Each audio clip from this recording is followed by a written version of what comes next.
You let him say that to me in my own house.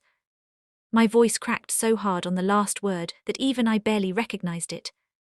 Rachel stood by the kitchen island with both arms folded, her mouth tight, her face pale and stubborn. My daughter had always had that look when she was little, the look that meant she had already made up her mind and did not care who got hurt by it. Kelvin did not even try to soften things.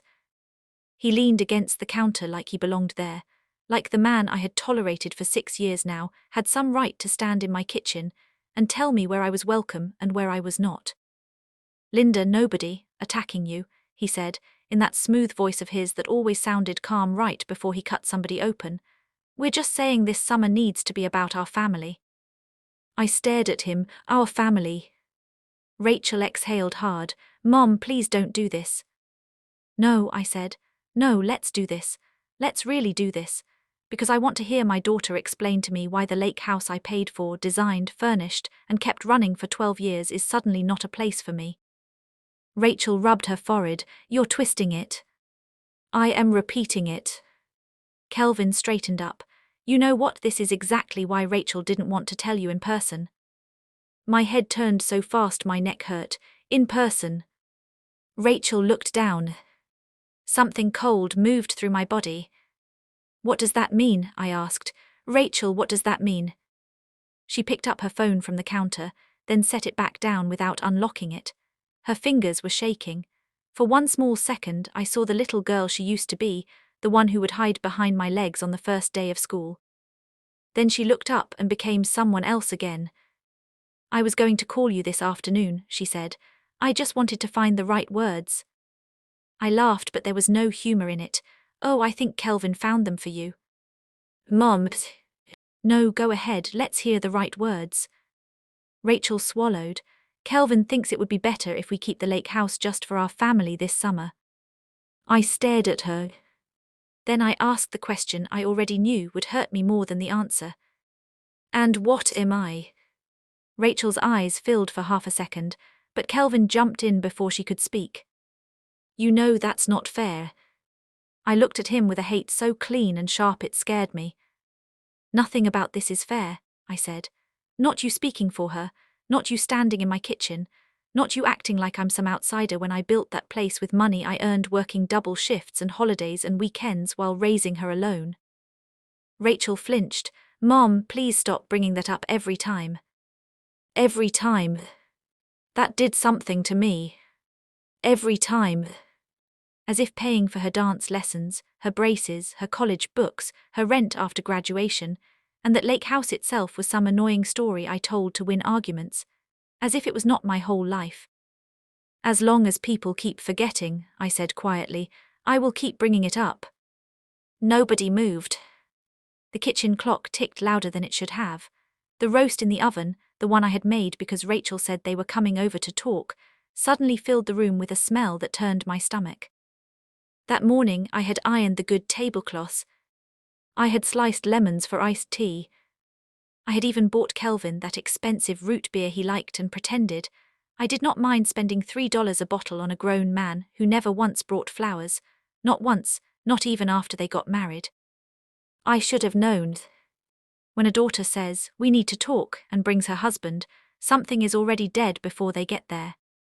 Rachel uncrossed her arms and tried again. Mom, it's not forever, just this summer, we need space. From me. She hesitated. That hesitation hurt more than any insult. Kelvin answered for her again.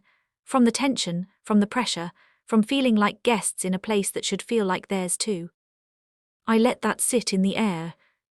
Then I said, the cabin belongs to me. It's a lake house, Rachel snapped, sounding suddenly like she was tired of being polite. And you know what I mean. I nodded slowly. Yes, I do.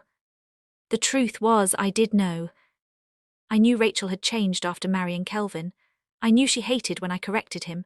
I knew he did not like that my name was on the property papers and not theirs. I knew he smiled too much when he wanted something. I knew he had been planting this for a while, probably with quiet comments in bed and little jokes in the car and those fake concerned looks. Your mom means well, but she's too involved. Your mom doesn't see us as adults. Your mom still acts like everything is hers. Because everything was mine. That was the part he could never swallow. The house by the lake was not some family inheritance or lucky investment. I built it after 14 years of working as a nurse with bad knees and too little sleep. I built it after Rachel left for college and the silence in my house got so loud I thought it would swallow me whole. I built it because I needed one beautiful thing that belonged to me, something no landlord could sell, no husband could walk away from, and no bank could threaten every month. I built it with cash, little by little. A deck 1 year. New windows the next. A stone fireplace after that. The blue bedroom Rachel said reminded her of summer dresses and open sky. Every 4th of July we were there. Rachel as a child with sparklers. Rachel as a teenager rolling her eyes but still eating my peach cobbler. Rachel bringing Kelvin for the first time, and me standing on the porch praying I was wrong about him. Turns out I had not been wrong enough. "Mom," Rachel said softer now, "you always make everything feel heavy." I blinked, heavy. Yes, heavy, guilty, like we owe you every second we spend there. I stepped back from the island as if she had shoved me. "Do you hear yourself?" She looked miserable, but she did not take it back. Kelvin put a hand on her shoulder. "Maybe we should go." "No," I said. "You don't get to drop a match and then walk away before the fire starts." Rachel's face hardened again. "Why are you acting surprised? You criticize everything, the way we parent, the way Kelvin handles money, the way we spend holidays. You always have some opinion." I laughed again, this time because if I did not laugh, I was going to cry right there in front of both of them. "How exactly does Kelvin handle money, Rachel?" Her eyes widened. "Don't." I looked at Kelvin. Should we talk about the landscaping business that somehow never has enough to cover bills, or the truck payment you forgot twice, or the time Rachel asked me for $7,000 because your account was overdrawn and she didn't want the mortgage to bounce? "Mom." "There it is," Kelvin said, cold now. "That's exactly what I mean. You throw money in people's faces." "No," I said, "I throw truth in people's faces. Money just happens to be where the truth is hiding." Rachel grabbed her purse. "We should have just texted her." That one landed like a slap. "Texted her. Tell your mother she is not welcome at the place she built. Maybe add a smiley face, keep it light." My chest hurt so badly, I pressed my hand against it. Rachel noticed. For a second guilt crossed her face. "Mom." But then Kelvin picked up their car keys from the table, and whatever softness had appeared in her was gone again. "We're leaving," he said. I straightened. "You do that." Rachel stood there one more moment. "I didn't want it like this." "Then why did you let it happen like this?" She opened her mouth, then shut it. That silence answered me. They left with the roast still in the oven and the iced tea sweating on the table. The front door closed, the engine started, and through the window I watched my daughter turn her face away from the house before the car even backed out of the driveway. I stood in the kitchen until the timer beeped. Then I turned the oven off and sat down at the table alone. I do not know how long I stayed there. Long enough for the ice to melt. Long enough for the room to darken. Long enough to remember every version of Rachel I had ever loved. At 4, age 7, with popsicle-stained lips. At 11, holding my hand at her father's funeral. At 16, slamming her bedroom door and screaming that I did not understand her. At 22, crying in my lap because Kelvin had forgotten her birthday dinner and blamed work. I had forgiven so much because she was my daughter. Mothers do that. We call it understanding when really it is heartbreak with good manners. Around 7 that evening my phone buzzed. I looked at the screen. "Rachel." For one foolish second, hope leaped up inside me. I answered on the first ring, "Rachel." But it was not Rachel speaking. It was my granddaughter, Sophie, bright and breathless and 8 years old. "Grandma, Daddy says we might stay at the lake house all summer, and maybe even forever if Grandpa Ron buys the boat." I went very still. There was shuffling on the other end, then Rachel's sharp voice in the background. "Sophie, give me the phone." Too late. My fingers tightened around the phone so hard they hurt. Forever. Grandpa Ron's. Kelvin's father. Buy the boat. They were not asking for one summer of space. They were planning to take over my house piece by piece, family by family, until I became a guest they could politely stop inviting. Mom, Rachel said when she came on the line, breathing fast, she wasn't supposed to tell you that. I closed my eyes. There it was. The truth always came out of the smallest mouth in the room. Not supposed to, I said. My voice sounded strange, flat, almost calm. So there was a plan. It's not like that. Then tell me exactly what it is like. Rachel said nothing. That was all I needed. I looked through the dark kitchen window toward the framed photo on the far wall, the one of me and Rachel standing on the dock the summer the house was finished. She was hugging me from behind, both of us laughing, sun in our eyes, water bright behind us. We looked like two people nobody could ever come between. I see, I said. Mom, please don't overreact. I almost smiled. Overreact. Such a neat little word people use when they want your pain to stay convenient for them. When I finally spoke, my voice was so steady it frightened even me. No, Rachel, I don't think I've reacted at all yet. Then I hung up. And for the first time since Kelvin walked into my kitchen and tried to tell me where I did and did not belong, I stopped feeling hurt. I started thinking. By 9 that night, I had pulled the property folder from the hall cabinet. By 10, I had called someone I had not spoken to in over a year. And by the time I went to bed, I had made a decision that was going to change all of our lives before the 8th of July. The next morning, my lawyer called me back at 8:13. His name was Arthur Bell, and he had handled my paperwork the year I finished paying off the lake house. Arthur was one of those men who sounded sleepy even when he was fully alert, but that morning there was a sharpness under his voice. Linda, he said, it's been a while, you doing all right? No, I said, but I would like to make sure I stay that way for useful reasons. He let out a small breath that might have been a laugh. That sounds serious. It is. I did not waste time. I told him about dinner, about Kelvin, about Rachel, about Sophie blurting out the part they had been trying to hide. I told him about Grandpa Ron, the boat, the talk of staying there forever. I told him I needed to know exactly what rights anyone had to that property besides me. Arthur listened without interrupting. When I finished, he said, "Whose name is on the deed?" Mine. Anyone else? No. Who pays the taxes? I do. Insurance? I do. Utilities? Mine. He paused, then the answer is simple. It's your house, legally, clearly, fully your house. I closed my eyes and sat down in the same kitchen chair I had cried in the night before. Simple. It was amazing how simple the truth sounded when someone had no emotional reason to twist it. So if I decide to sell, you can sell. If I decide to stop letting them use it, you can stop. If I decide to do something they won't like. Arthur gave a dry little cough. Linda, the law is not really built around whether adult children approve of their parents' decisions. That almost made me smile. He went on, but before you do anything big, I want to ask one question. Are you trying to protect yourself or are you trying to punish them? I looked toward the window over the sink. My reflection looked tired, older than I remembered. My hair was half clipped up, half fallen down. I had not slept enough. My face still had last night written all over it.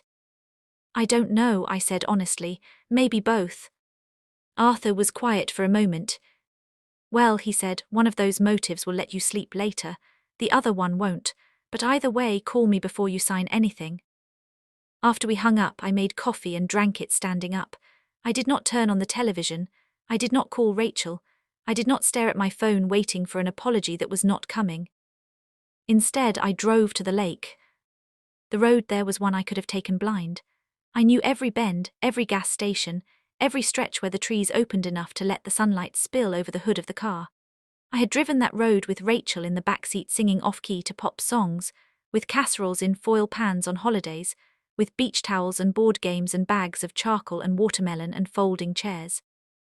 I had driven it the summer after my husband died, because grief was too loud in my regular house. Back then, the property had been nothing but old foundation stones, weeds, and possibility. People thought I was crazy for buying it. A widow with one daughter in high school. A nurse with no rich family behind her. A woman who had spent more years surviving than dreaming. You need retirement savings, my sister Marcia had told me. I need one place in this world that feels safe, I had answered. I got both eventually.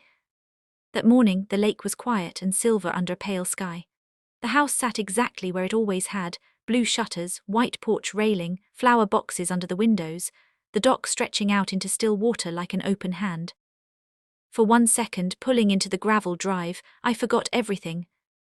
I saw Rachel at 10 in a yellow swimsuit, missing front tooth, running toward the water with a pool noodle bigger than her body. I saw her at 19 on the porch swing, crying over a boy who never deserved her. I saw Sophie at 5, asleep under a beach towel with potato chip crumbs on her cheek. Then I saw the new lock on the side shed. I had not put that there. I stopped walking. It was a cheap silver padlock, bright and unfamiliar. My first thought was that maybe Rachel or Kelvin had added it for convenience. My second thought was much uglier. I walked around the property slowly. There were fresh tire marks near the back. 2 plastic ride-on toys beside the porch steps that did not belong there. A folding grill I had never seen before. And in the boathouse window, tucked near the corner, a cardboard box labeled Ron's tackle. Ron, Kelvin's father. I stood there in the morning breeze with my heart thudding low and hard. They were already moving in. Not literally, not fully, but close enough. A chair here, a lock there, a box in the boathouse, the kind of quiet takeover that depended on one thing only, the owner being too polite or too heartbroken to stop it. My phone buzzed in my bag. Rachel. I looked at it for a full 5 seconds before answering. Hello. Where are you? She asked. No greeting, no softness, just that. At the lake house. She inhaled sharply. Mom, you should have told me before you went there. I turned slowly and looked at the deck chairs, 2 of which had been replaced. Mine had been white wood. These were dark metal with striped cushions. Should have told me. I almost laughed. Interesting, I said. I didn't realize I needed permission to visit my own property. That's not what I meant. Then say what you meant. She was quiet. Then she tried again, using that gentler tone people use when they know they are wrong but still hope to control the outcome. I just mean Kelvin was planning to bring the kids tomorrow. I didn't want there to be tension. I stared at the box in the boathouse window. Rachel, why is there a lock on my shed? Nothing. I asked again, why is there a lock on my shed? She exhaled. Kelvin put that on. Why? So the kids wouldn't get into anything dangerous. That shed has been here for 12 years without your husband suddenly deciding I needed his hardware advice. Mom, why do you always make everything about him? I turned away from the house and walked toward the dock before I answered, because if I answered too quickly, I was going to say something cruel. Because, I said, your husband keeps putting himself everywhere. Another silence. Then Rachel said the thing I think she had wanted to say from the beginning. You don't know how hard it is being married to someone you refuse to respect. That stopped me cold. The dock creaked under my shoe. I looked out over the water and felt something old and painful stir inside me. Not rage this time, something sadder. Rachel, I said quietly, do you hear how you talk to me now? She did not answer. You used to tell me everything, I said. Now every conversation feels like Kelvin is standing behind you with one hand on your shoulder and the other over your mouth. That's not fair. No, I said, it's not. None of this is. She made a small sound like she was trying not to cry. For 1 second, just one, I almost softened. Then she said, can you please not do anything impulsive? And there it was again. That belief that my pain was dangerous, but their betrayal was somehow practical. I let the silence stretch until she grew uncomfortable. Then I said, Rachel, is Ron buying a boat for that dock? She inhaled hard. Who told you that? Sophie. Oh my God. No, Rachel, don't do that. Don't make this about Sophie telling the truth. Make it about why there was a truth to tell. It wasn't finalized. But it was discussed. She said nothing. I looked at the house again, really looked at it this time. The porch swing I had stained by hand, the hydrangea bushes I planted after my first remission scare, the kitchen windows where Rachel and I used to wave at fireworks across the water. I could almost feel the house listening. Did you tell Ron he could keep a boat here? I asked. It was just an idea. Did you? Yes, she snapped at last. Yes, we talked about it, because he and Donna were going to help with upkeep, and because Kelvin thought it would make more sense if we used the place as a real family home, instead of some museum where everybody has to tiptoe around your memories. I did not speak. Rachel kept going, maybe because once people break something, they start swinging harder. You act like the house is sacred because you suffered for it. You make us feel like we can never enjoy it without paying emotional rent. Emotional rent. That one was new. I sat down on the end of the dock because my knees suddenly felt weak. Did Kelvin come up with that phrase, I asked, or did you? She took a shaky breath. Mom. No, tell me. It doesn't matter. It matters to me. Well, maybe we both did. There it was. Not just Kelvin. Not just my poor daughter being influenced. Rachel had joined him, maybe slowly, maybe reluctantly at first, but she was in it now. That truth hurt in a different way, cleaner, colder. For years I had blamed Kelvin for every change in her. It was easier than admitting my daughter had opened the door herself. Do you remember, I said, the summer after your father died? Rachel went quiet. I took every overtime shift they would give me. I barely slept. I would come home smelling like antiseptic and stale coffee. And every Friday night I still drove you out here to camp on lawn chairs because the house wasn't finished yet. Do you remember what you said? She did not answer. You said, Mom, this place feels like we can breathe here. My voice shook now, but I kept going. You were 14. You stood right there by the water and told me this place felt like breathing. And now you're telling me it's a museum. Rachel started crying softly on the phone. For a moment, all I could hear was the water tapping against the dock. Then she whispered, Things are hard right now. I closed my eyes. At last we were near the truth. What things? She did not answer quickly enough. Rachel, I said, what things? Her voice came thin and tired. Kelvin's business is in trouble. I said nothing, letting her fill the silence. He lost the city contract in March. Then the truck transmission went. Then Ron loaned us money and now he keeps bringing it up. Kelvin said if we had the lake house for the summer, we could save on vacation costs, maybe rent out our house for a couple months, get ahead, make a plan. I stood up so fast the doc groaned. Rent out your house. She started speaking quickly now, words tumbling over each other. Not forever, just short term. We were trying to figure things out.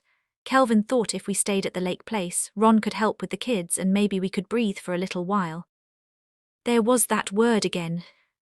Breathe. Only now they wanted to breathe in the house I built, while slowly pushing me out of it. And when, I asked, were you planning to tell me about any of this? We were going to. When? Soon. I laughed bitterly. Soon, after the locks, after the boxes, after the boat. She cried harder, Mom, please. No, you don't get please right now. You and your husband made plans around my property without my consent. You let his father start moving things in. You were going to rent out your own house and live here for the summer, maybe longer, and you told me not to come. Not because you needed peace, but because you needed access. That's not all it was. Then what else was it? Her answer came out broken. I was ashamed. That made me stop. I gripped the phone tighter. Ashamed of what? Of needing help again. The wind shifted across the water. This time when I spoke, my voice was softer. Rachel, needing help is not the shameful part. No, she said, and now I could hear years in her voice, not just that morning. But with you it always comes with a memory, a lesson, a look on your face that says I should have known better. I sank slowly back onto the dock bench. That one hurt because there was truth in it. I had never thrown my help in her face the way Kelvin claimed, but I had remembered it out loud. I had used history like evidence. I had said things like, after all I did, and you know I saved you before, and don't forget who was there. To me, that was honesty. To Rachel, maybe it had become humiliation. I never wanted you to feel small, I said. Well, I did. The words sat between us. Real pain, old pain, the kind that had roots. For a second I saw how we got here. Not all the way, not enough to excuse it, but enough to understand the shape of it. Kelvin had not invented every crack. Some of them had already been there, waiting for pressure. I looked back at the house, my house, our history, their plan. You still should have told me the truth, I said. I knows. You still should have asked. I knows. You still should not have let that man speak to me the way he did in my home. Rachel was quiet again. Then she said, almost in a whisper, I know. I stood and brushed dust from the back of my jeans. For one dangerous moment, I almost told her everything would be all right, that we would work it out, that she could come by tonight, that we would sit at the kitchen table and figure out money and pride and marriage and shame like a family. Then I looked at the shed lock again, and the box in the boathouse, and the new chairs, and I remembered she had not come clean until she was cornered. I remembered she had told me not to come. I remembered Sophie saying forever. Some wounds come with tears. Some come with planning. And the planned ones cut deepest. I have to go, I said. Mom, wait. No. Please don't make a decision while you're angry. I looked over the water one last time. I'm not angry anymore, Rachel. That was the truth. Anger was hot, this was not hot. This was careful. This was clear. This was the kind of feeling that opened file folders and called realtors. Mom, I ended the call. Then I walked back to the house, took out my keys and unlocked the front door. Inside, it smelled faintly like sunscreen and someone else's coffee. Not mine. I stood in the living room and turned slowly. A stack of unfamiliar children's books sat on the side table. A men's fishing magazine lay on the arm of the couch. One kitchen drawer had been reorganized. And on the refrigerator, held up by a magnet shaped like a little crab, was a handwritten note in Donna's round, loopy handwriting. Need more paper towels. Ron says dock space is tight for a full boat lift, but Kelvin wants to try. Call me later. D. I took the note down and read it twice. Then I folded it and slipped it into my purse. By noon, I was sitting across from a realtor named Megan Price in a little office 5 miles from the lake. She was young, polished, and smart enough not to pretend this was casual. So, she said gently after I finished explaining, you want to list quickly? Yes. You know the holiday week is strong for lake traffic. If priced right, we could get real movement before the 8th. I nodded. My heart was pounding, but my voice stayed steady. I want it sold before they arrive for the summer. Megan studied me carefully. Family situation. Yes. She did not ask for details. Bless her for that. Instead, she slid a form toward me. Then we move fast. Photos tomorrow, listing live the day after. If it shows well, this market can surprise you. I looked down at the paperwork. My hands trembled once. Just once. Then I signed. And as the ink dried, I felt two things at the same time. I felt sick. And I felt stronger than I had since the night Rachel told me not to come. When I got back to the lake house to meet the photographer, there was a black pickup parked in the driveway. Kelvin's truck. He was standing on the porch with the note from the refrigerator in his hand. And from the look on his face, he already knew exactly what I had done. Kelvin was not a big man, but he had a way of taking up space like he owned the air around him. He stood on the porch with one hand on his hip, and the other holding Donna's note like it was proof of something. The black pickup was still running behind him. Country music drifted faintly out of the open driver's window. He had on sunglasses, boots, and that same look I had seen too many times, calm on the surface, mean underneath. I stepped out of my car and shut the door slowly. For a moment, neither of us spoke. Then he lifted the note slightly and said, "You went through the house." I looked at him without blinking. "I own the house." His jaw tightened. "Rachel said you were upset. I didn't realize you'd go this far." I started walking toward the porch. "And I didn't realize you'd start moving your father's junk into my boathouse." His mouth hardened at the word junk. He came down one step. "Ron was helping." "No," I said, "Ron was settling in." "That's not what this is." "It is exactly what this is." By then I was at the bottom of the steps. He was 3 feet above me, but I did not feel smaller, not anymore. There is a point in some arguments where the crying part ends and the seeing part begins. That was where I was now. I could see him clearly, not as the charming husband Rachel kept defending, not as the family man in Christmas photos, just as he was. A man who had run short on money, respect and control, and thought my house could fix all three. He came down another step. "Did you list the property?" I said nothing. He laughed once, but it was all nerve. "Wow, so that's your answer. Blow up your own family because you didn't get your feelings managed." I almost smiled.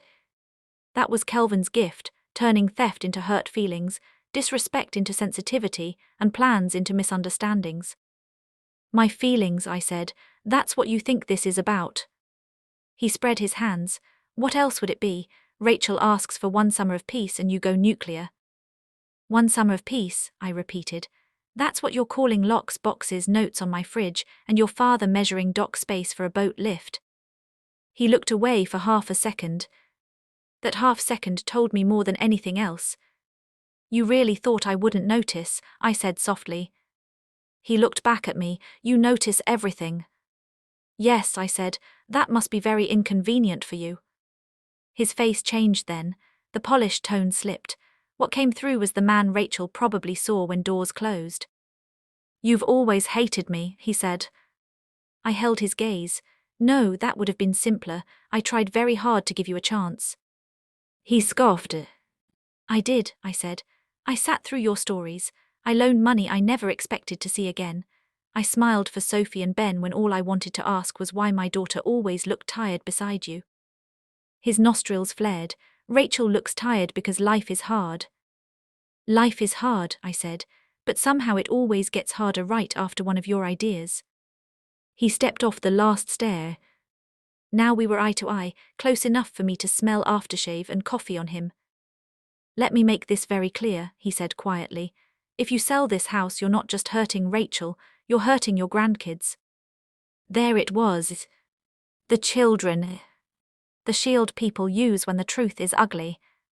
I felt the pain of that one because Sophie and Ben loved the lake. Sophie loved feeding ducks from the dock. Ben loved catching tiny frogs in the reeds and bringing them to me like treasure. The thought of losing those memories hurt.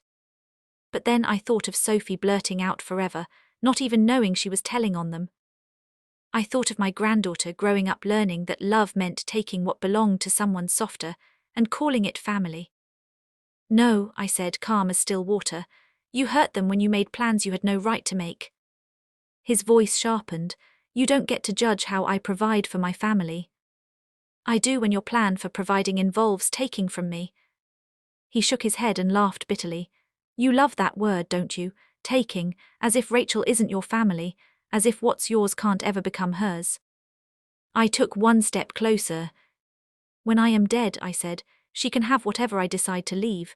That is how inheritance works. It is not how bullying works." His face went blank. For 1 second, I knew I had hit the truth so directly, he did not have a reply ready. Then his phone buzzed in his pocket. He glanced down, pulled it out and looked at the screen. "Rachel." He silenced it. "That told me plenty too." "She doesn't know you're here, does she?" I asked. He shoved the phone back into his jeans. I came to fix this before you made an even bigger mistake. By doing what? I asked, threatening me on my porch. He looked over my shoulder toward the lake, toward the house, toward the place he had already started imagining as his. I'm trying to stop you from destroying the one place your family still has together. The nerve of that nearly took my breath. You mean the one place I made, I said. The one place you all still had because I was generous. He ran a hand over his mouth. You really don't hear yourself. No, I said, I hear myself just fine, for the first time in a while. A car pulled into the driveway behind us. I turned. Rachel. She parked too fast, one tire crunching off the gravel edge, then jumped out before the engine fully died. Her face was pale, hair pulled back too quickly, eyes wide with panic. Mom, she said, almost breathless, please stop. Kelvin muttered something under his breath. Rachel looked from him to me, then at the house, then back at me. Megan called me, she said. That surprised me. I had not expected the realtor to know Rachel, but of course she would. Small areas have long memories and short distances. She said she recognized the family name on old paperwork and thought maybe there been a misunderstanding. I let out a cold breath through my nose. There has, a pretty serious one. Rachel came closer but not too close. Can we talk inside? No, I said, we can talk right here, outside in the truth. Her eyes filled instantly. That would have moved me once, it still moved me some, but I had reached that painful stage where tears no longer erased facts. Mom, please don't sell it. I folded my arms. Why? She looked at Kelvin. That alone made my stomach turn. Rachel, I said, look at me and tell me why. Her lips parted, closed, parted again. Finally she said, because it's ours too. I felt something in me go very still. Not angry, not shocked. Just done. There it is, I said softly. Rachel's brow tightened. I didn't mean legally. But you meant it emotionally. Yes. And that feeling was strong enough for you to tell me not to come. She covered her mouth with her hand. Kelvin stepped in. She was overwhelmed. No, I said sharply. No more translating for her. Rachel is a grown woman, she can speak in her own voice. For a second, even Rachel looked startled by that. Then slowly she lowered her hand. We didn't think you'd ever sell it, she said. That was not an apology. That was a confession. I looked from my daughter to her husband, and suddenly the whole ugly shape of it stood there in daylight. They had not asked because asking allowed refusal. They had not told the full truth because truth required permission. They had simply assumed I would keep loving them more than I loved my own boundaries. And they were right. Until now. That, I said, is the problem. Rachel took another step toward me. I know we handled it badly, but please don't do this because you're hurt. I laughed softly without humor. Rachel, your husband and his father were already settling into this property, while I was still being told I needed to stay away for the summer. Do you understand how deep that cut is? She nodded, crying now. Then tell me the whole truth, I said, all of it right here. Kelvin opened his mouth. I raised my hand without looking at him. Not one word from you. He shut it barely. Rachel looked down at the porch boards. The business really is in trouble. I know that part. We're behind on the mortgage. I felt my stomach drop. How far behind? She swallowed. 3 months. I closed my eyes. Not because I was shocked, because all the worst parts were becoming practical now. Does Ron know? Yes. Does Donna? Yes. And what exactly was the plan? I asked. Say it clearly. Her face twisted with shame. The plan was to stay here for the summer, rent our house out furnished, catch up on the mortgage, and maybe, she paused, maybe if things got worse, ask if you'd consider signing the lake house over early so we'd have something secure. I stared at her. The wind lifted a few strands of hair off my cheek and dropped them again. Somewhere down the shore, a dog barked twice. Signing it over, I repeated. Rachel started crying harder. Not right away, not like that, I mean later, maybe after talking, maybe if things improved, maybe if we could make it make sense. But I had heard enough. Kelvin looked angry now, not ashamed, angry that it had been said aloud, angry the secret had lost its cover. You were going to corner me, I said. No, Rachel whispered. Yes, I said. You were going to soften me up with the children, the summer, the talk of family, and then when you were settled in, you were going to make the next ask. No, she said again, but weakly this time, because some lies collapse under their own weight. Kelvin stepped forward. You're twisting everything. I turned to him at last. You wanted my house. That's not true. Then why was your father measuring my dock? He said nothing. Rachel looked at him. That was the first truly important moment of the day. My daughter looked at her husband not for support, not for permission, but with dawning fear. Real fear. The kind that comes when someone you love runs out of explanations faster than you do. Kelvin, she said quietly, why was Dad measuring the dock? He kept his eyes on me, because I asked him to. Rachel took a step back. Her voice came small. You said that was just in case. It was. In case of what? He exhaled hard. In case we needed the full setup. The full setup, I said, for my house. Rachel's face went white. I watched her mind catching up to the things her heart had refused to see. Not everything, not all at once, but enough. Kelvin, she said, you told me this was temporary. It is temporary. You said we just needed breathing room. We do. You didn't say anything about signing the house over unless things got worse. He glanced at her, irritated now, like she was becoming inconvenient. I said it was one possible conversation. One possible conversation, she repeated, voice breaking, about my mother's house. He looked at her the way men look at people they believe are making them look bad in public. And for the first time in a long time, Rachel saw it too. I did not enjoy that moment as much as I might have imagined. Vindication is a cold comfort when it comes wrapped in your child's face falling apart. Rachel backed away another step. Did you even lose the city contract when you said you did? Kelvin went still. My heart kicked hard. Rachel stared at him. Answer me. He looked annoyed, then tired, then cornered. Finally he said, not exactly. The world seemed to tilt. Not exactly, I repeated. Rachel's voice rose. What does that mean? He rubbed the back of his neck. It means I didn't lose it, I walked away from it. Why? Rachel asked. He did not answer. Why? She said again, louder now. He snapped back. Because your mother never respected me anyway. Because that contract would have tied me down for 2 more years doing work for people who treated me like hired help. And because Ron had a better business idea. I stared at him. Rachel looked like she had been slapped. What idea? She whispered. He looked away toward the lake. And in that silence before he even said it, I knew. He had never planned to recover with his own work. He had planned to rebuild his life on mine. Rachel's voice shook. Kelvin, what idea? And when he finally turned back to us, the answer on his face was worse than words. What idea?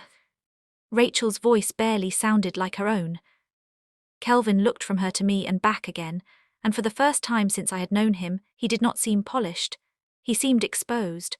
Not weak, exactly. More like a man who had built himself out of excuses and suddenly realized all the doors were open. He took off his sunglasses and shoved them into his shirt collar. Ron wanted to expand, he said. Rachel stared at him. Expand what? He hesitated. That hesitation told me the truth before the words came. Lake rentals, he said at last. Seasonal packages, fishing weekends, family bookings, maybe event rentals in the off months. For a second, none of us moved. Then Rachel laughed once, a broken sound with no happiness in it. You were going to turn my mother's lake house into a business. It wasn't going to happen like that, he said quickly. Not all at once. I spoke before Rachel could. No, of course not. First you move in, then your father brings in a boat, then your wife tells me to stay away, Then you talk about upkeep and family use. Then one day, when I'm already painted as difficult, you suggest renting it out for income. Kelvin's jaw tightened. You are making it sound ugly on purpose. It is ugly. Rachel took 2 steps back until she hit the porch railing. She looked like she needed something solid behind her to stay standing. You told me, she said to him, that Ron just thought the property had more room than we were using. It does. You told me the boat was for family weekends. It could have been.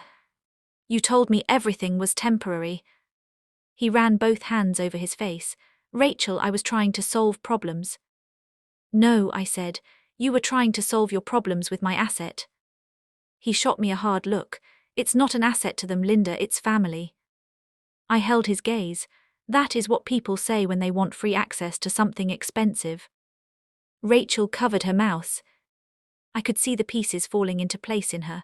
The unpaid mortgage, Ron's money, Donna's note on my refrigerator, the dock measurements, the boxes in the boathouse, the pressure to keep me away. The calm tone Kelvin had used at dinner as if he were announcing a harmless little boundary instead of a quiet takeover. Some truths do not arrive like lightning. They arrive like floodwater, slow until suddenly you are underwater. Was that why you wanted me to stop talking to Megan? Rachel asked him. Because if Mom sold, you'd lose the property before you could do any of that. Kelvin exhaled and looked away. Not denial. Not apology. Just irritation at being understood too clearly. That was enough. Rachel's face crumpled. Oh my God. She slid onto the porch bench like her legs had given out. For one wild second, I wanted to run to her. She was still my daughter. She still looked like the little girl who used to scrape her knees and reach for me before the tears even started. My body remembered that version of her before my mind could stop it. But I stayed where I was. Some rescues only teach people that they can burn your house down and still find your arms waiting afterward. Kelvin turned to me instead. You want to know the truth? Fine. The truth is you've had a fully paid-off lake house sitting here mostly empty while Rachel and I are drowning. And yes, I thought maybe it was time the property did more than hold your memories. The words hit hard because they were said without shame. I looked at him for a long moment. Then I said, that house held my life together when nothing else did. He gave a dismissive little shake of his head. There it is again, everything comes back to your suffering. That sentence went through me like glass. Before I could answer, Rachel stood up so fast the bench scraped the boards. Don't, she said to him. Kelvin turned. Rachel. No, she said again, stronger now. Don't do that, don't talk to her like that, not after everything. He stared at her and I saw it happen the moment he realized the room had shifted. Not in his favor anymore, not completely. Everything, he repeated. What about everything I've done? Rachel laughed bitterly through her tears. What exactly have you done, Kelvin? Because right now I am finding out our whole plan for the summer was tied to a bigger plan you never told me fully. I'm finding out you walked away from the contract. You let my father think this place could turn into his side business, and you let me go to my mother and ask for space when what we really wanted was control. It was never about control. Then what was it? Survival, he snapped. That word hung in the air. And maybe he believed it. Maybe on some level he did. That was the awful thing about people like Kelvin. They could tell themselves a selfish plan was survival, and after enough repetition, they stopped hearing the difference. Rachel wiped her face with both hands. You should have told me everything. I told you enough. No, she said. You told me what would make me go along with it. That landed. Kelvin's face changed just a little. Not softer, more dangerous, like a man whose charm had failed and who did not know what to use next except force. Rachel, he said in a low voice, we are not doing this in front of your mother. I almost smiled at that. As if there had ever been a version of this that did not involve me. As if the whole scheme had not been built on my property, my silence, my feelings staying manageable. Rachel looked at him like she was seeing him from a distance for the first time. Then her phone rang. She pulled it out and looked at the screen. Donna. Of course. Rachel answered on speaker without meaning to. hands shaking too badly to do otherwise. "Hello." Donna's voice came through bright and falsely casual. "Sweetheart, did Kelvin get there yet? Ron wants to know if the photographer is done, because if your mom's only bluffing, there's no reason to panic everybody." Rachel closed her eyes. Nobody spoke. Then Donna must have sensed the silence was wrong, because her tone changed. "Rachel." Rachel's voice came out raw. "Donna, were you and Ron planning to run rentals out of the lake house?" A pause. It was not a pause of confusion. It was a pause of being caught. "Oh," Donna said finally. "Well, honey, that was just one possible idea if things had gone in a certain direction." Kelvin muttered, "Jesus," under his breath. Rachel looked at him sharply, then back at the phone. "What direction?" Donna tried to recover with a small laugh. "Now, don't make it sound worse than it was. Ron was only saying the property could carry itself and then some.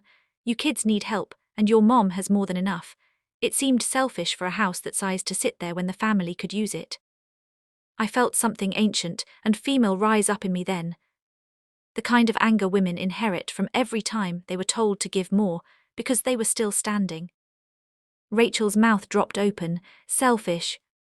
Donna kept going, because people in the wrong often think more words will rescue them. "Well, sweetheart, your mother's had that place for years. We all know it would be yours one day anyway. Ron just thought maybe it would be smarter to start treating it like a family property now rather than later." Rachel lowered the phone slowly and looked at me. There it was. No more guesswork. No more benefit of the doubt. Kelvin turned away and swore quietly. I walked up the porch steps one at a time, steady, careful, carrying a calm so sharp it felt holy. "Donna," I said into the phone, "this is Linda." Silence. Then Donna said, weaker now, "Linda, I didn't realize you were there." "That has been the problem from the beginning," I said. "You all kept making plans as if I was." No one spoke. I continued, "Let me save us all time. This property is not now and never has been a shared family business opportunity. It is my home. It was built with my money, kept with my labor, and paid off with years none of you lived through. So whatever conversations Ron was having about boat lifts and rentals, they are over." Donna tried one last time. "Now, Linda, no one meant disrespect." "Then what exactly do you call moving into someone's house in pieces before asking?" That ended her. She said she should let Rachel go, and the line disconnected 2 seconds later. Rachel stood frozen with the dead phone in her hand. Kelvin walked to the edge of the porch and stared out at the lake, both hands on his hips. The three of us stood there in the wreckage of truth. Then Rachel said very quietly, "I want to see the mortgage statements." Kelvin did not turn around. "Kelvin." He kept facing the water. "Not now." "Yes," she said, "now." He laughed once, bitter and low. "You're really doing this here?" She looked at him with tears still on her cheeks, but something new in her voice, something harder than pain. "You brought us here." He turned at last. "Rachel, your mother is enjoying this." That was the wrong thing to say. Rachel shook her head slowly. "No, she is, she's heartbroken, and I've been too blind to see who I was helping hurt her." I did not interrupt. I did not soften it for either of them. I had spent too many years smoothing other people's sharp edges with my own skin. Kelvin pulled his truck keys from his pocket. "Fine, you want the statements, you can see them at home." Rachel stood still. "Are we really 3 months behind?" He did not answer. "Kelvin." He looked at me, not her. "You really won, huh?" I almost laughed. "Won?" As if this had been some game where the prize was watching your daughter's marriage split open on your porch. "There are no winners here," I said. He stared at me with open resentment now. "You could have helped." That sentence was almost enough to knock the air out of me. I took a step toward him. "I did help, over and over. I helped until help turned into expectation. I helped until my daughter forgot the difference between love and access. I helped until you started counting my property before I was even dead." Rachel made a broken sound behind me. But I kept going. "You want to know what your mistake was? You mistook kindness for weakness. You thought because I loved my family I wouldn't protect myself from them. Kelvin looked away first. That mattered more than I expected. Rachel sat down on the bench again and started crying for real now, not politely, not carefully. Deep crying, the kind that comes from seeing yourself honestly and hatting the picture. I stood there listening to it, and every part of me felt torn in two. One half was the woman who wanted to sit beside her daughter and rub slow circles on her back. The other half was the woman who had finally learned that comfort offered too early can become permission for the next betrayal. So I said the only true thing I could say. "Rachel, I love you." She cried harder. "And because I love you, I'm not going to pretend this is smaller than it is." She nodded into her hands. Kelvin took a step toward her. "Let's go." She looked up at him, eyes red and wet. "No." That surprised him. It surprised me too. "No," he repeated. "No," she said, "you go." He stared at her. "You want me to leave you here? I want space from you." There was poetry in that, bitter and perfect. His mouth tightened. "Rachel, do not do this because you're emotional." She stood up again. "Do not speak to me like I'm a child." He looked between us and must have seen there was nothing left to control, at least not on that porch. Not then. So he gave us one last cold look, walked down the steps, got in his truck, and pulled out of the driveway so fast the gravel spit under his tires. The sound faded. Then it was just me and Rachel and the lake. She sat back down slowly and stared at the boards beneath her shoes. I didn't know it had gone that far. I leaned against the porch post, suddenly tired in my bones. "I believe that," I said. She looked up at me, shocked. "You do?" "Yes," I said. "I believe you knew enough to hurt me, but not enough to understand the full machine you were helping build." That made her cry all over again. She covered her face. "I am so sorry." The words were real this time. Real enough to hurt. I looked out at the water because if I looked at her too long, I might start undoing things that needed to stay done. "Sorry," I said quietly, "does not fix what trust feels like after this." "I know." "Do you?" She lowered her hands. "I think I'm starting to." We stood in silence for a while. Then she asked the question I knew was coming. "Are you really going to sell it?" I turned and looked at the house. The blue shutters, the porch swing, the flower boxes, every board of it carried a memory, some sweet, some broken now. "Yes," I said. Rachel shut her eyes. "Mom, please." I shook my head. "No, listen to me. I cannot keep a place that everybody around me has started treating like a waiting room for my death." She flinched like I had struck her. But I kept going because truth had cost too much already to dress it up. This house is no longer safe for my heart. Every room would feel watched now. Every visit would feel measured. Every holiday would feel like an argument about ownership. Tears slid down her face again. "I ruined it," she whispered. "No," I said, "you helped ruin it. There's a difference and you need to learn it." That hurt her. It was supposed to.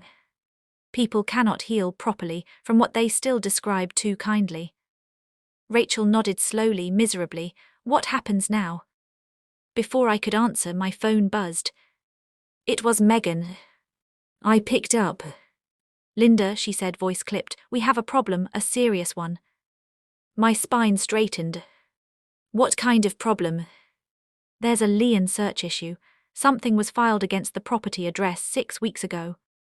I went cold all over. "What?" Rachel stood up immediately, fear flashing across her face. Megan kept talking. "I'm still pulling the full record, but it looks connected to a private loan notice tied to someone trying to use the lake house as collateral." I could not breathe for one full second. Then I said the name before I even meant to. "Kelvin." Megan paused.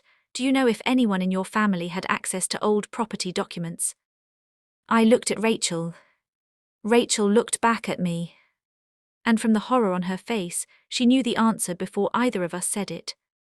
The world went strangely quiet after Megan said the word collateral. Even the lake seemed to stop moving. I stood on the porch with the phone pressed hard against my ear, while Rachel stared at me like she was waiting for the sentence that would either save her or finish breaking her. "Megan," I said carefully because my mouth had gone dry, "tell me exactly what you mean." "I'm still waiting on the full copy," she said, "but from what my title contact can see, someone submitted loan paperwork using this property address in connection with a private funding request.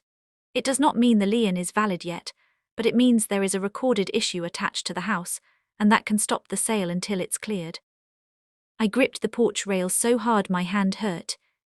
"Can you send me everything you have?" "I already am, and Linda, call your lawyer right now." "I will." When the call ended, I lowered the phone slowly. Rachel's face had gone completely white. "What did she mean?" she asked. "Using the property as collateral how?" I looked at her. Then I said the truth exactly as it sat in my chest. "It means someone tried to use my house to secure money." Rachel's hand flew to her mouth. "No." I did not answer. Because I knew. And because some facts are too ugly to soften.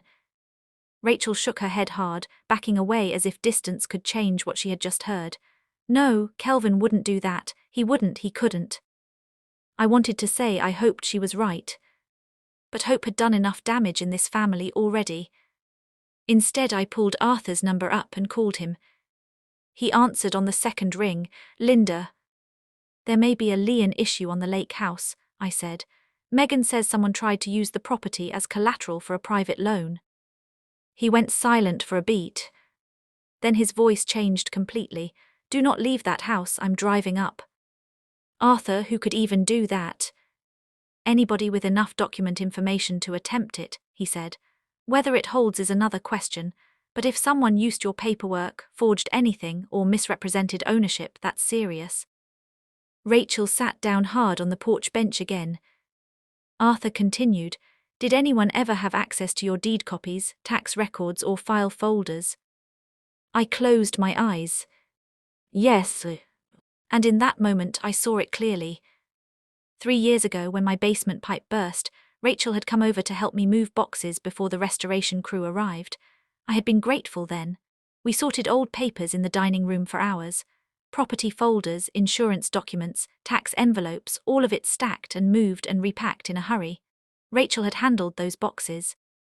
And Rachel had later married a man who noticed everything that could be turned into leverage. Arthur heard the silence on my end. "Linda." "Yes," I said. "Yes, someone had access." "I'm on my way, do not sign anything. Do not hand over keys. And if Kelvin returns, don't discuss legal details with him." When the call ended, Rachel was already shaking her head. "I never gave him anything," she said. "Mom, I swear I never handed him your deed." I believed her. That was the worst part. "I know," I said. Her eyes filled instantly. "Then how?" "You helped me move boxes that year the basement flooded." She went still. I watched the memory land in her.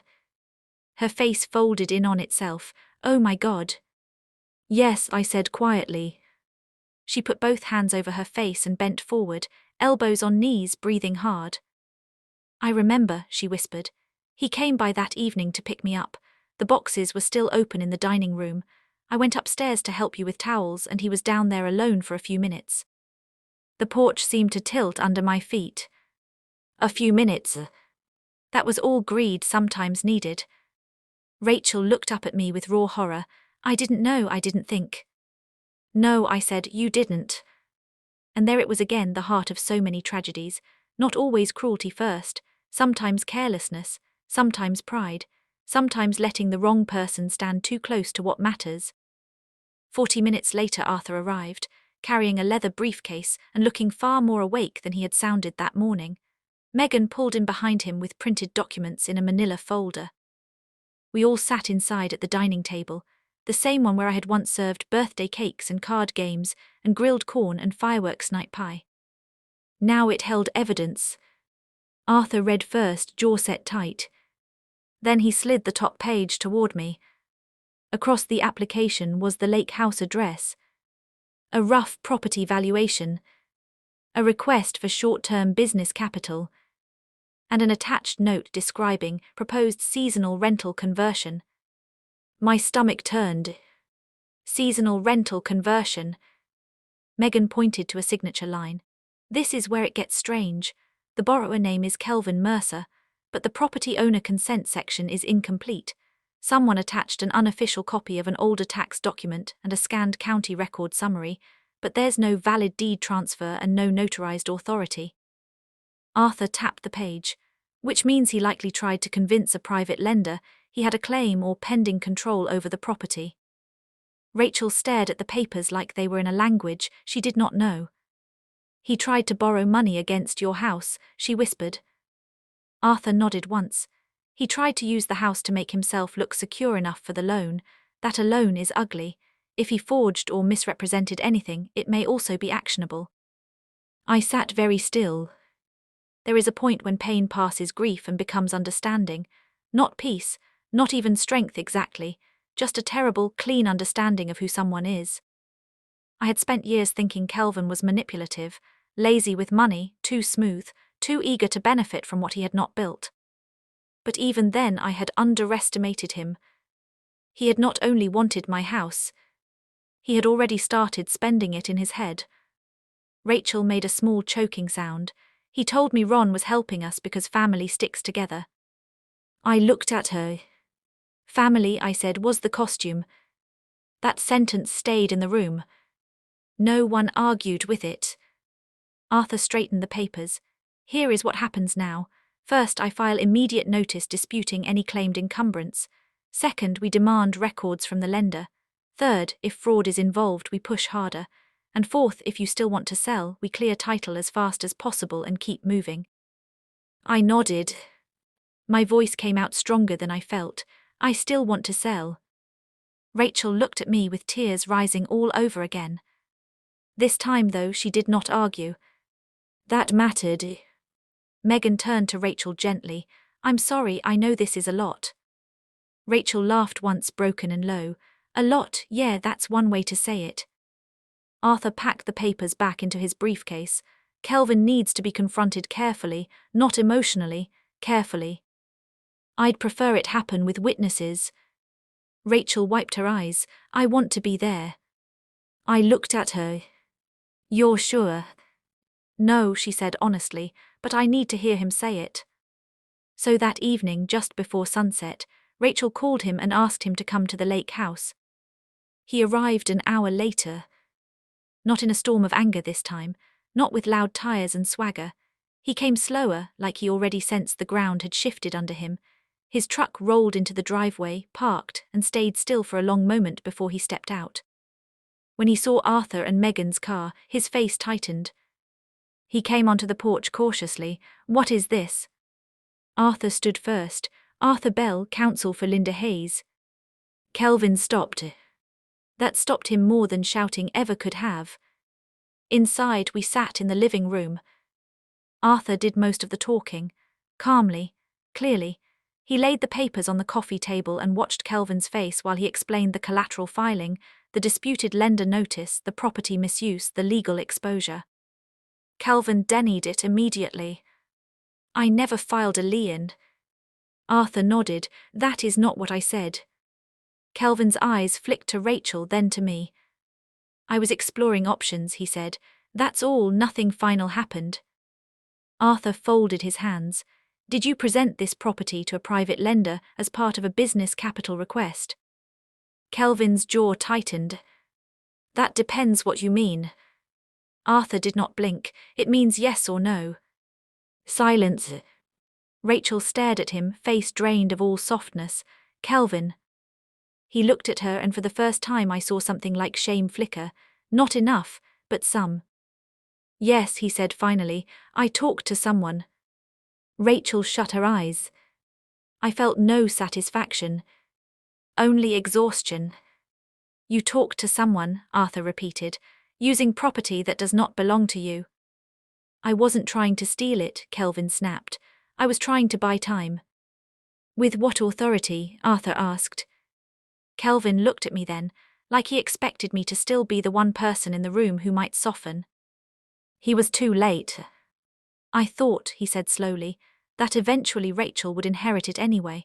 I thought if we stabilized everything first, Linda might come around. I could not help it, I laughed, one short wounded sound. Come around, I repeated, to discovering my house had already become your backup plan. Rachel stood up. Stop saying we, she said. Kelvin frowned. Rachel. No, stop saying we. I did not know about the loan approach. I did not know you walked away from that contract for some rental fantasy with Ron. I did not know you were using my mother's property in conversations behind our backs. You keep speaking like this was our plan. It was yours. He stood too. I was trying to save us. Rachel shook her head. You were trying to control the story long enough that nobody could stop you. That landed hard. Kelvin looked at her like he still expected her to fold if he just held his ground long enough. She did not. Arthur rose slowly. Mr. Mercer, here is what happens next. You will provide the name of the lender and every document you submitted. You will cease all representations involving this property, and you will remove anything belonging to you or your family from the premises immediately. If not, we proceed accordingly. Kelvin looked at me then, real anger showing at last. All this over a house. I stood. No, I said, all this over trust. He stared at me. And because I had earned the right to say it, I kept going.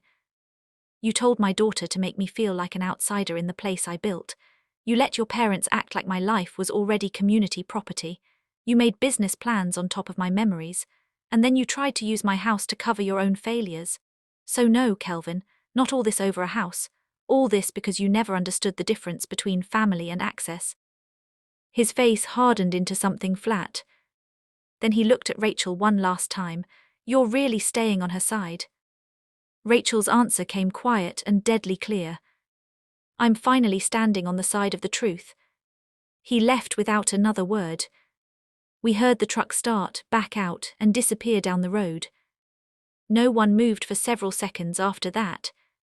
Then Rachel sat down and cried in a way I had never heard before, not like a child, not like a wounded wife, like a person mourning her own blindness. I went to her then. This time I did sit beside her. I put my hand on her back, and she bent toward me, shoulders shaking. I'm sorry, she kept saying. I'm sorry, I'm sorry. I did not rush to fix it. At last I said, I know. Not because that was enough. Because it was true.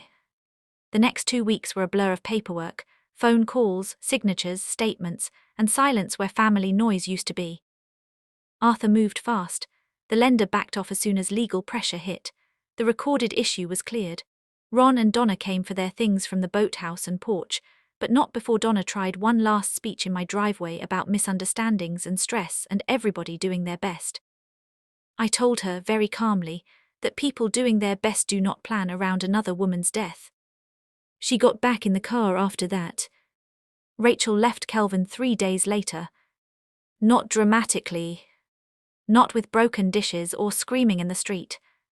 Just a bag packed for herself, another for Sophie and Ben, and a phone call asking if she could stay with me for a little while, until she figured things out.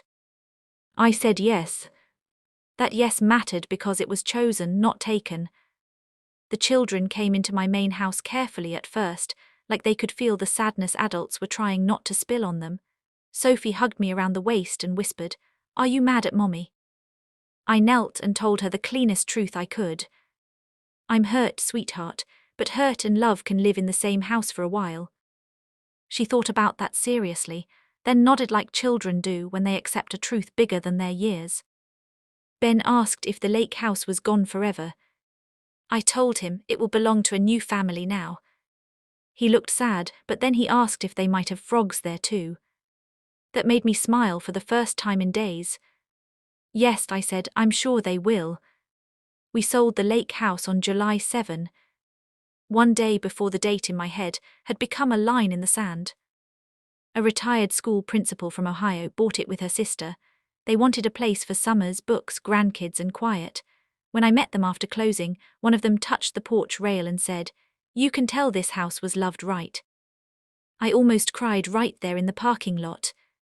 Because that was the truth I needed to leave with. Not that it had been fought over. Not that it had been plotted around. Not that it had become poisoned. That it had been loved right. The money from the sale went where it belonged, into my accounts. Into safety, into freedom. I paid off the little bit left on my car even though I did not need to. I replaced the upstairs bathroom tile I had postponed for 2 years. I opened a college savings account for Sophie and Ben that only I controlled, not as a reward, not as a performance. As protection. Rachel got a part-time job first, then a full-time one at a dental office 2 months later. She cried the day she got her first real paycheck after leaving Kelvin, not because of the amount, but because she said it felt like hearing her own voice again. The divorce took time. Truth usually does. There were arguments over bills, over who knew what, over Ron's money, over the children's schedules. Kelvin tried blame, charm, guilt, silence and self-pity in different orders. None of it worked the way it used to. Once Rachel saw clearly, he could not go back to living in the blur. Months later, on a cold Sunday afternoon, she sat across from me at my kitchen table with 2 mugs of tea between us. The kids were in the living room building something loud out of plastic blocks. Rachel looked older than she had a year earlier, but steadier too. "I need to say something," she said. I waited. She twisted the tea bag string around her finger. "I used to think regret was just feeling bad after you messed up, but that's not what it is." "No." She shook her head. "It's seeing the moment you should have told the truth, and knowing you stepped over it on purpose." That sat with me. Then I nodded. "Yes, that's closer." Tears filled her eyes, but she smiled a little too. "I stepped over a lot of moments." "You did. And you still let me come home." I looked at her for a long time before answering. "Coming home," I said, "is not the same thing as getting everything back the way it was." "I know. That mattered too. Because forgiveness without honesty is just another lie in softer clothes. Over time we did get better. Not perfect. Never untouched. But better." Rachel stopped defending what should have shamed her. I stopped using help as a history lesson. We learned how to speak before resentment turned into strategy. We learned that family does not mean automatic access, and love does not mean endless permission. One evening in late fall, Sophie asked if she could hear the story of the old lake house again. Rachel and I looked at each other across the couch. Then I said, "Maybe when you're older." Sophie nodded and went back to colouring. Rachel leaned close and whispered, "That's probably wise." I smiled, "That's growth." She laughed softly, and for one warm little second I heard my daughter as she used to be, before pride and marriage and fear made her voice sound like someone else. That was enough for that day. And somewhere in the middle of all that healing, during one of those evenings when the kids were asleep and life felt tender but honest, I looked up and said, "If this story touched you, take a second to like, comment and subscribe. It helps more than you know." Rachel laughed through her nose. "Mom." "What?" I said. "You told me I need to modernize." She shook her head, smiling, and that smile healed something small but real. "The truth is, revenge did come. It just did not look the way people think. It was not screaming. It was not humiliation for sport. It was not burning everything down. My revenge was selling the house before they could turn my love into their leverage. My revenge was refusing to die on schedule for other people's plans. My revenge was making sure the thing I built could not be used to erase me while I was still alive. But the deeper truth is this. Revenge alone would have left me bitter. Truth is what saved me. Truth showed me who caused the pain. Kelvin did, with greed dressed up as family need. Rachel helped cause it too, with silence, pride, and the cowardice of avoiding one hard conversation until it became 10 harder ones. Ron and Donna helped cover it by treating my property like future inventory, instead of a woman's life work. The betrayal happened because money trouble met entitlement, and entitlement always looks for the nearest loving person to exploit. The mistake that led to regret was not one single lie. It was every small moment when Rachel knew something felt wrong and chose comfort over truth. The cover-up happened through soft words. Space, family, help, temporary, later, those harmless little words people use when they want to move into your life without asking. The practical consequences were real. A marriage broke. A house was sold.